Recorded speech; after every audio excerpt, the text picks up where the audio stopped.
Alors bonjour à tous et bienvenue sur Plastic Dream, je suis ravi de vous retrouver aujourd'hui, mercredi 5 mai. On va faire la revue de ce magnifique appareil, le Su-57, de chez Zvezda au 1/48e. Alors, le Su-57, enfin un nom de 5e génération, le code autant c'est Félon, je crois, un truc comme ça. Ok, et il a une certaine ressemblance avec certains appareils américains. Est-ce qu'il y a eu copie ou pas? Je sais pas. Mais enfin, en tout cas, il se ressemble vachement. Alors, ok, on va, comme d'habitude, faire une revue, d'abord la notice, et puis ensuite les grappes. Donc, vous voyez, la boîte est vraiment grande. Boîte classique chez Zvezda, avec ici, bon, je vous montre pas, mais enfin, les autres maquettes de chez Zvezda. Et on a ici la boîte, voilà, le dos, avec une vue de la maquette une fois montée. Donc, 1/48e, 249 pièces, et la taille, 41,9, disons 42 cm. De la pointe à la pointe ici, voilà, en longueur. Alors c'est un appareil furtif, vous vous attendez pas à avoir des tonnes d'antennes et de machins et de scies qui sortent et tout. Ce sont des appareils qui sont faits vraiment pour être furtifs, donc c'est lisse de chez lisse, tout en matériaux composites, donc les antennes, les machins, tout est rentré, machin, il n'y a rien du tout. Hein. Ok, et puis là en emport, alors celui-ci, comme les autres, le Raptor, tout ça, il peut avoir un emport caché, donc dans le ventre. Et puis un emport extérieur au cas où, en cas de besoin. Ok, quand il est vraiment en tout cas en mode furtif et puis mission furtive, il n'y a rien du tout à l'extérieur. Hein, tous les missiles sont cachés dans le ventre. Ok, alors le moteur, c'est sans doute, je ne sais pas si vous êtes amateur et vous lisez pas mal de revues militaires, etc. sur les avions, mais c'est sans doute les deux meilleurs, enfin le meilleur moteur au monde sur ce jet. Le problème, justement, c'est qu'il a tendance à avoir des petits soucis, et que de temps en temps, ils savent pas trop pourquoi encore, mais de temps en temps, ça déconne. Voilà. Et quand ça marche, c'est un des meilleurs moteurs, c'est les meilleurs moteurs au monde. Ok, alors on va regarder la notice. Ça, on va regarder ça ensemble. Alors voilà, un des problèmes de chez Zvezda, c'est que, bon là je les avais déjà ouverts pour regarder un peu, on avait fait dans un direct, je vous avez montré un petit peu, mais enfin là il y a deux sachets quoi. Voilà. Donc les maquettes chez Zvezda sont rangées un petit peu n'importe comment, ça bouge un petit peu là-dedans. Là ça va, j'ai regardé, il n'y a pas de pièces cassées, mais bon ça serait bien que Zvezda, quitte à payer la boîte 30 ou 40 ou 50 centimes plus cher, mais qu'il y ait un peu plus de plastique, un peu plus de protection pour protéger les grappes. Ok, allez, on va regarder la notice. Ok, donc une notice noir et blanc feuillée en format A4, c'est classique chez Zvezda.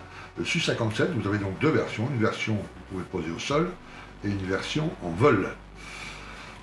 Ok, donc ici un petit mot en français, mais c'est le seul truc en français que vous trouverez. C'est un petit conseil avant le montage, mais peu d'utilité. Le reste, c'est soit en anglais, soit en russe. Alors, on va commencer, ça c'est la copyright, ok, on va regarder ça à la fin. Donc, un résumé des grappes. Comme vous voyez, il n'y en a pas beaucoup, hein, il y a assez peu de pièces finalement. Ok, on commence très classiquement, comme sur beaucoup d'avions, par le cockpit évidemment, le siège du pilote. Le petit pilote, au cas où, ceux qui voudront mettre le pilote, avec la version en vol là. Et puis on insère très vite, alors vous avez vu les ailes et le fuselage, c'est une seule pièce, hein, vous l'avez vu dans la boîte quand j'ai ouvert. Là.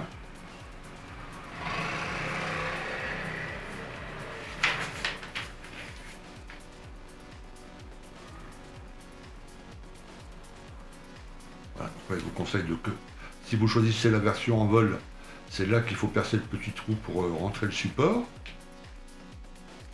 Un tas d'autres petits trous à percer si vous utilisez les charges externes.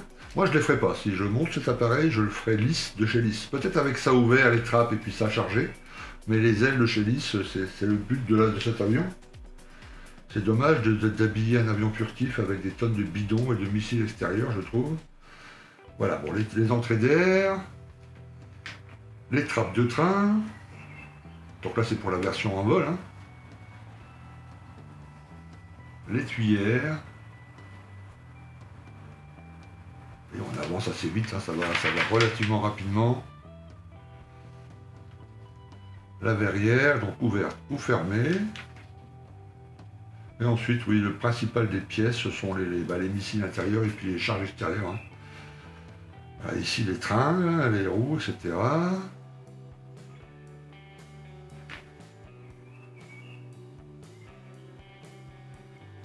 Une grande partie des pièces, c'est effectivement toutes les charges extérieures. Si vous le montez lisse comme moi, il va se monter extrêmement vite. Hein. La petite échelle. Moi, je le ferais bien en vol et puis tout lisse, quoi. Vous voyez, comme celui-ci, mais même pas, même sans bidon, là. Sans bidon, sans charge extérieure, pardon. C'est comme ça qu'il doit être représenté le mieux, je trouve. Hein. Et puis ici, tous les décals à poser. Là, il y a quand même pas mal de petits stencils à poser. Ok. Et puis ici, alors il y a une ou deux. Il y en a deux, mais relativement identiques, c'est juste la couleur du fond qui change. Ok, une espèce de...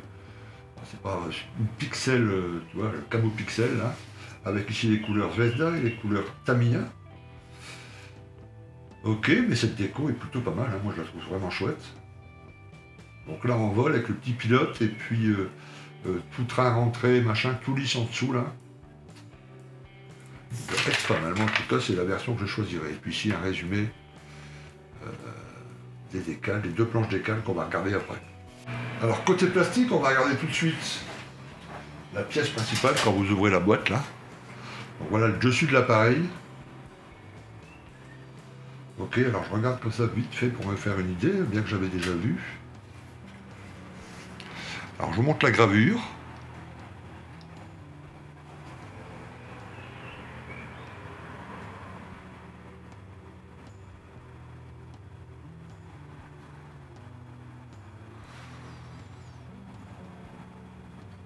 Donc ça c'est des appareils où on peut vraiment s'éclater côté peinture. Hein. Déjà il y a une grande surface à peindre, il y a plein d'effets à faire là, ici avec les tuyères notamment. Tu vois, mais la petite camo pixel là-dessus sur une grande surface comme ça. Ça doit rendre sympathique. Ok, bon bah écoutez, pas mal, la gravure est chouette. Bon là je vous le dis, hein, c'est vraiment plat, hein, il n'y a pas de bossage, rien du tout. Alors, quelques petites pièces ici, notamment ici, là, à ajouter. On va regarder le dessous.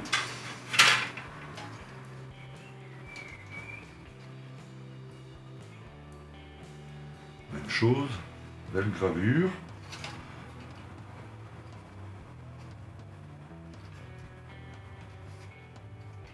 Il manque juste un petit effort de protection de la part de Zvezda sur ces grappes. Là ça va, elle n'est pas abîmée. Mais effectivement, comme le disait Flory dans sa revue de cet appareil-là, Flory disait que si un gars achète une boîte là maintenant et puis qu'il la revend, puis qu'elle est revendue et puis que ça bouge beaucoup, dans 10 ans, ça risque d'être tout rayé et bouffé. Peut-être des pièces cassées, etc. Bon, c'est pas, il n'a pas tort. Hein, mais... Bon, les puits de train, c'est pour ça que je vais le monter fermé, moi, parce que le puits de train, c'est... J'allais dire que c'est du LR. Bon, je vais me faire des ennemis si je dis ça, mais... Voilà. Les puits de train, il n'y a rien. Donc moi, je vais tout monter. Et puis m'éclater côté peinture. Voilà. Alors, les tuyères. Certains bidons, le pilote. Alors ici, les tuyères. Qui feront l'affaire avec une belle peinture. Mais de métal chauffé, là, il y a quoi faire des choses, un truc un peu sympa. Voilà, les deux bidons, pour ceux qui vont remettre les bidons, les missiles, etc. Ici, le petit pilote.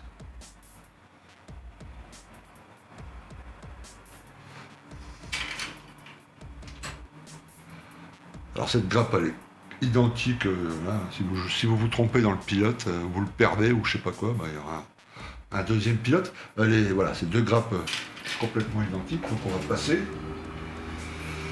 Ici, bah, c'est principalement l'armement. Donc si vous le faites tout plat,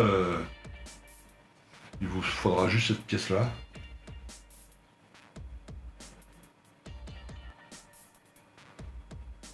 Il y a quand même des petites pièces, vous voyez, c'est quand même plutôt pas mal gravé. C'est tout fin, comme vous le voyez, il n'y a pas de flash, rien.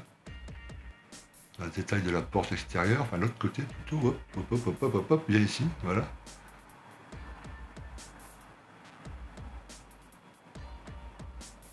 encore quelques missiles ici.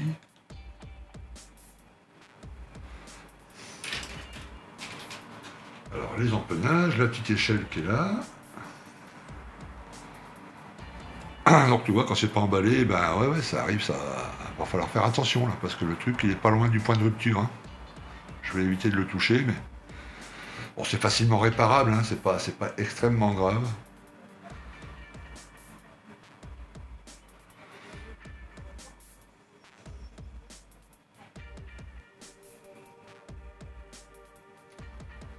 Ok, les jambes de train. Les portes pour les baies là. La dernière grappe, les entrées d'air.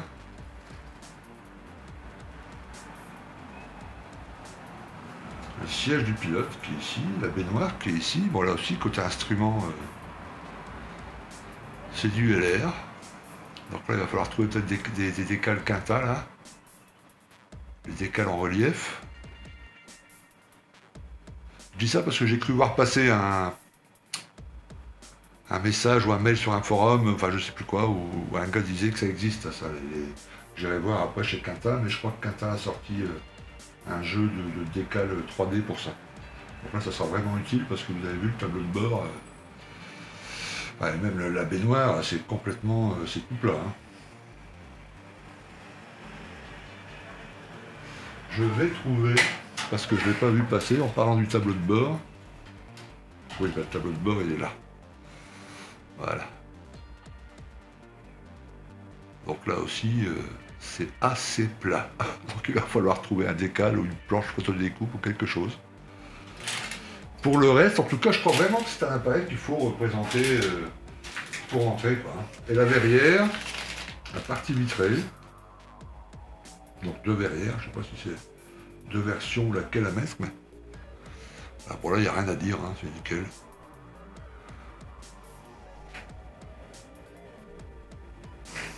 Enfin, les deux planches décales.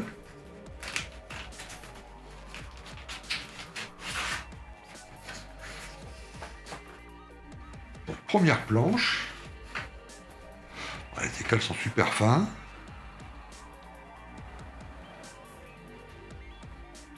Voilà, tous les petits marquages. Là, il y a pas mal de tout petits décales à faire. Hein, à poser, pardon.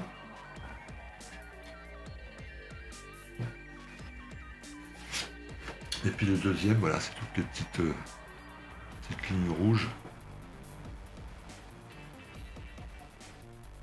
Bon, ça c'est un peu délicat à poser, il faut faire attention.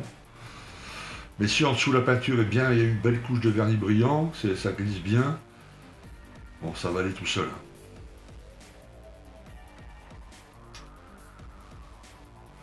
Ça inséré entre deux bonnes couches de vernis brillant, ça ne devrait pas poser de problème. C'est très fin. Hein. C'est pas du cartographe, mais on n'en est pas loin. Ils doivent être fragiles, donc faire attention à la pose des décales. Donc voilà pour ce Sukhoi 57 de chez Zvezda au 1,48e. Alors, moi très personnellement, je le représente en vol, mais vraiment en configuration lisse de chez Nice. Je trouve que c'est tout l'intérêt de ce genre d'appareil, 5e génération, ils sont faits pour ça, ils sont faits pour être même pas les trappes ouvertes, rien, tout fermé, le petit pilote, et puis sur un petit support. Alors vous avez vu sur la notice, vous pouvez le monter au sol, avec train sorti, et puis en vol. Et sur le petit descend en vol, il y a un petit truc, un petit stand. Bon, il n'est pas fourni avec. Hein. Le stand, à vous de le bricoler, à vous de trouver un système. Mais bon, c'est assez facilement réalisable, hein, c'est pas bien compliqué. Donc voilà. Alors le gros avantage de Zvezda, c'est son prix. Voilà.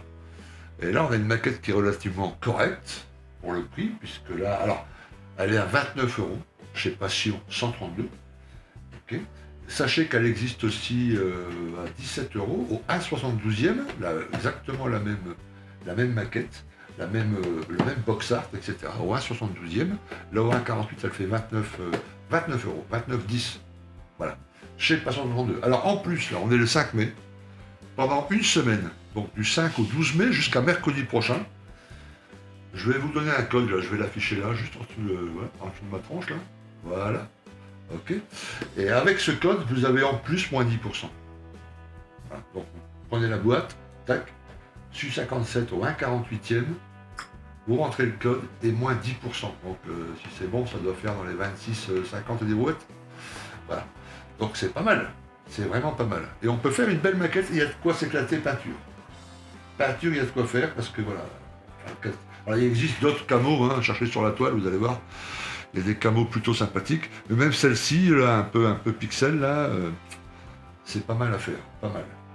Un peu de travail en banque cash et tout ça pour bien rendre le truc, mais il y a de quoi faire quelque chose de vraiment sympathique là-dessus. Et puis pour 26-27 euros. Formidable, génial, très bien. Merci à tous et je vous dis à très bientôt pour une autre revue de boîte ou pour une autre vidéo. Ok, et puis portez-vous bien, prenez toujours autant de plaisir à maqueter, etc. Ok, à plus, ciao.